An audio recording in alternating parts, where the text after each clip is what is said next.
Today, I would like to discuss the Aharonov-Bohm effect.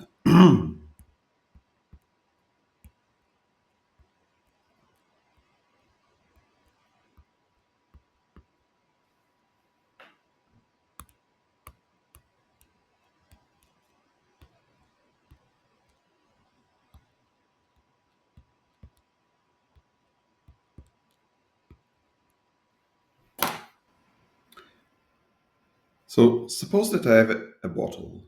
This is a bottle given to me by my friend Rene Meyer, and I'd like to know what's inside. Is it wine or maybe honey? And obviously, I can open it and taste it and check. But suppose that I don't want to do that. Can I know what's inside without even touching it? So the Aharonov-Bohm effect enables me to do something um, somewhat similar. It's a very interesting effect. So let's see what that is. So the starting point is the interference experiment, the famous interference experiment. So suppose that I have a screen with two holes and I shoot either photons or electrons. And in this specific case, I will shoot electrons. E minus, I'm shooting the electrons towards the screen. And I shoot many electrons. And it turns out that when I look at the screen, I will find an interference pattern. Namely, there will be plenty of photons that hit the center, and then nothing nearby. Then again, many photons here, electrons here, many electrons here, many electrons here, and so on and so forth. So I will see uh, electrons hitting mainly the center, but also adjacent points. But in between, there was nothing. And this is strange because naively, if each electron goes through one slit, one hole, or the other, I expect to see something else. I'm expecting to see like many electrons here and many electrons here and nothing in between. But that's not what I'm getting. The reason is interference. So the reason for that is that what we know is that, let me magnify again, is that the electrons or the wave function of the electron goes through both slits and interferes with itself. So this is famous, this is similar to an interference in water waves or the interference pattern of photons, the famous Young experiment from 200 years ago in 1801. Young demonstrated that light interferes and therefore light has wavy nature. But the same is true for electrons. Electrons have a wave function, and in this case, we can write the wave function as psi up of x plus psi down of x. And what we observe on the screen is psi square, and psi square is, let me, oops, I didn't want to do that. psi square is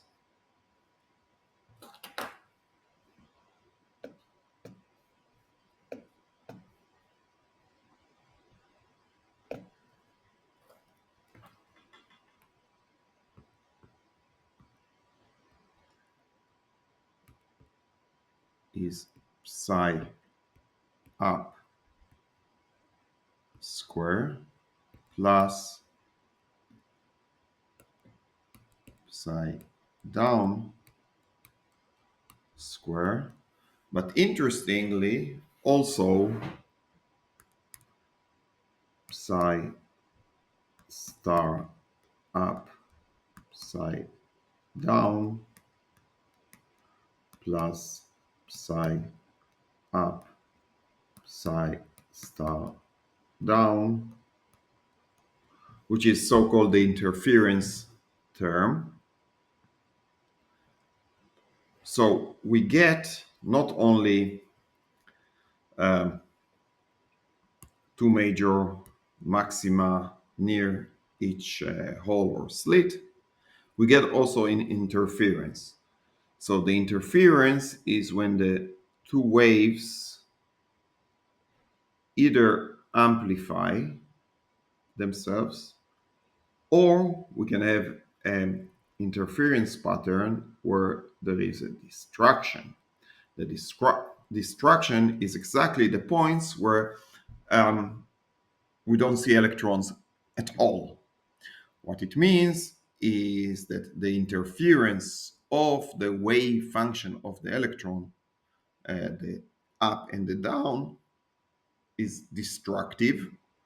When we combine the wave function of up with the wave function of down, we may have points, and this is exactly where we don't see electrons, in between the points where we see lots of electrons, where the wave function of the up and the wave function of the down cancel each other and result in nothing. So that's the starting point. That's the usual interference experiment that Young demonstrated in 1801, and later it was done also with electrons, showing that electrons have a wavy nature. The wavy nature is the wave function of the electron. So let's discuss now the Aharonov-Bohm effect, the effect itself. So the new ingredient is as follows. We carry out the same kind of interference experiment, but now we add a small solenoid here. So what is a solenoid? A solenoid is a wire with a current, and the interesting thing is that it produces a magnetic field inside. The strength, the magnitude of the electric and magnetic field depends on the current in the wire, and outside B is exactly 0. So what we do, we place near the slits a magnetic field. The thing about it is that the magnetic field is shielded. So outside there is absolutely nothing, no magnetic field. So the magnetic field that points towards outside the plane is such that the electrons go around the solenoid. They don't experience a magnetic field. There is absolutely zero magnetic field outside the solenoid. So the wave function of each electron, psi, as we shall see, does not touch the magnetic field. It does not the electron, at least classically, doesn't know at all that there is a magnetic field uh, around. So whenever we do any classical experiments with some charged particle, we will not experience any magnetic field. The magnetic field exists in a small region inside the solenoid, and the solenoid is shielded. There is zero magnetic field around it. Yet, as we shall see, we will be able to measure the magnetic field inside the solenoid. So that's like the bottle that I can learn what's inside the bottle without opening the bottle. Let's see how it works. So, as I said previously, psi is psi up plus psi down, describing this path and this path, the upper and the lower paths of the motion of the electron or the wave function of the electron uh, in this experiment. So in quantum mechanics, it turns out that uh, psi up goes to e to the I. E to e is a number, it's a coupling constant, is the integral of a dl. This integral along the upper path. So along this path of ADL. So the wave function psi up is multiplied by this factor, this phase, whereas psi down goes to e to the I e over h bar c, the integral along the lower path of ADL.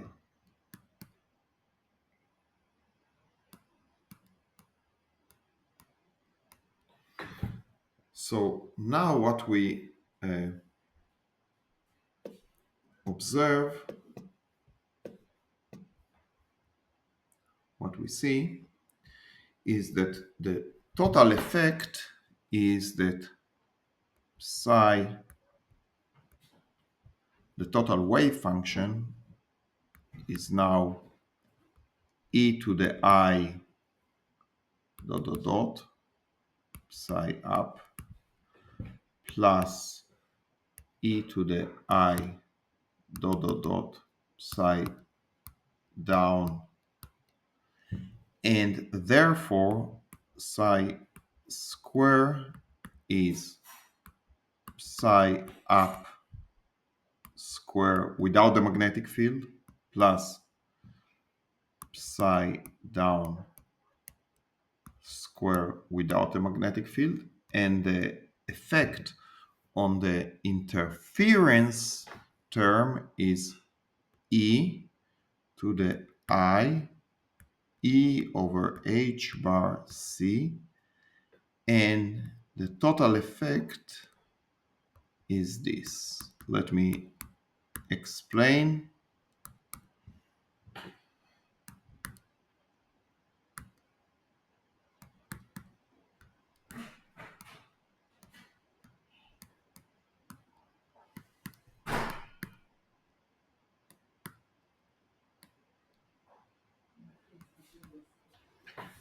So let's discuss the meaning of this factor e to the I e over h bar c integral along the path a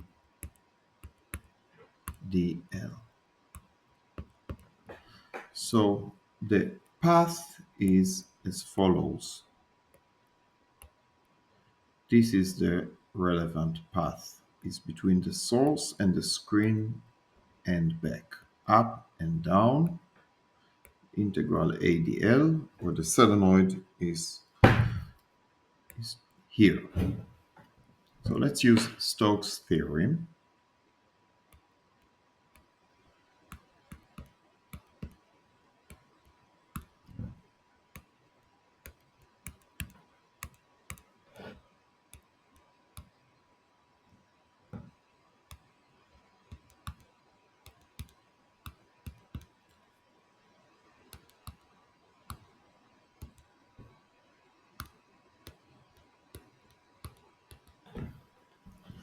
Now, curl A is B. So what we see is that the wave function or the interference is affected by this factor I, E over H bar C, and the integral B ds is simply B times delta S. It's the total magnetic flux that goes inside the contour. Um, B is the magnetic field of the solenoid. Delta S is the area, the cross section of the solenoid, uh, simply pi r squared. So the wave function of the electron is affected by the solenoid, although the electrons never penetrated the solenoid, and actually the wave function probes area where B is 0. So this is like having the bottle and somehow the wave function that goes around the bottle or the solenoid knows what's inside the solenoid. It's like the bottle without opening the bottle. So let's discuss the implication of that. The Aharonov-Bohm effect tells us the following. The electron, although traveling in a region when there is no magnetic field, so everywhere outside the solenoid, B is 0 and the electron never enters the solenoid, still knows the wave function of the electron is affected by the magnetic flux.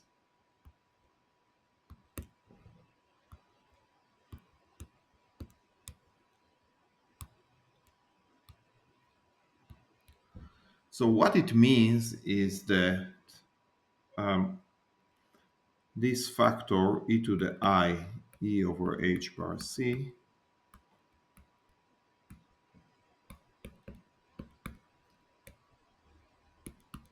is measurable. Um, that's very interesting because this object is non-local and it it is as if we have an integral along a loop. We are having a circle and it's a topological effect. The We now understand that even if we create a hole, that's the solenoid, inside space, the integral along the hole knows about the hole. So it's really about topology of space. It's like making a small hole inside the in a sheet of paper and then going around it, and yet we know that there is a hole in the paper, that the space is like r2 minus I don't know, a point at the origin, something like that. It's very interesting. It's unlike in classical physics where everything, all the observables are local. Here we have a non-local observable. Now, I would like to emphasize that although the observable is non-local, the laws of physics are really local. So the interaction between the electron and, let's say, the electromagnetic field is actually local. What happens really at the microscopic level is that there is an electric field. It is carried by, um, according to quantum electrodynamics, the theory of Feynman, uh, by virtual photons that are exchanged between the electron and the solenoid, and all the interactions are local. What is non-local is the observable. So we observe, we can measure non-local quantities such as that, but the interaction is local. And because of that, we can we can know what's inside the bottle, whether it's wine or honey, without opening the bottle really.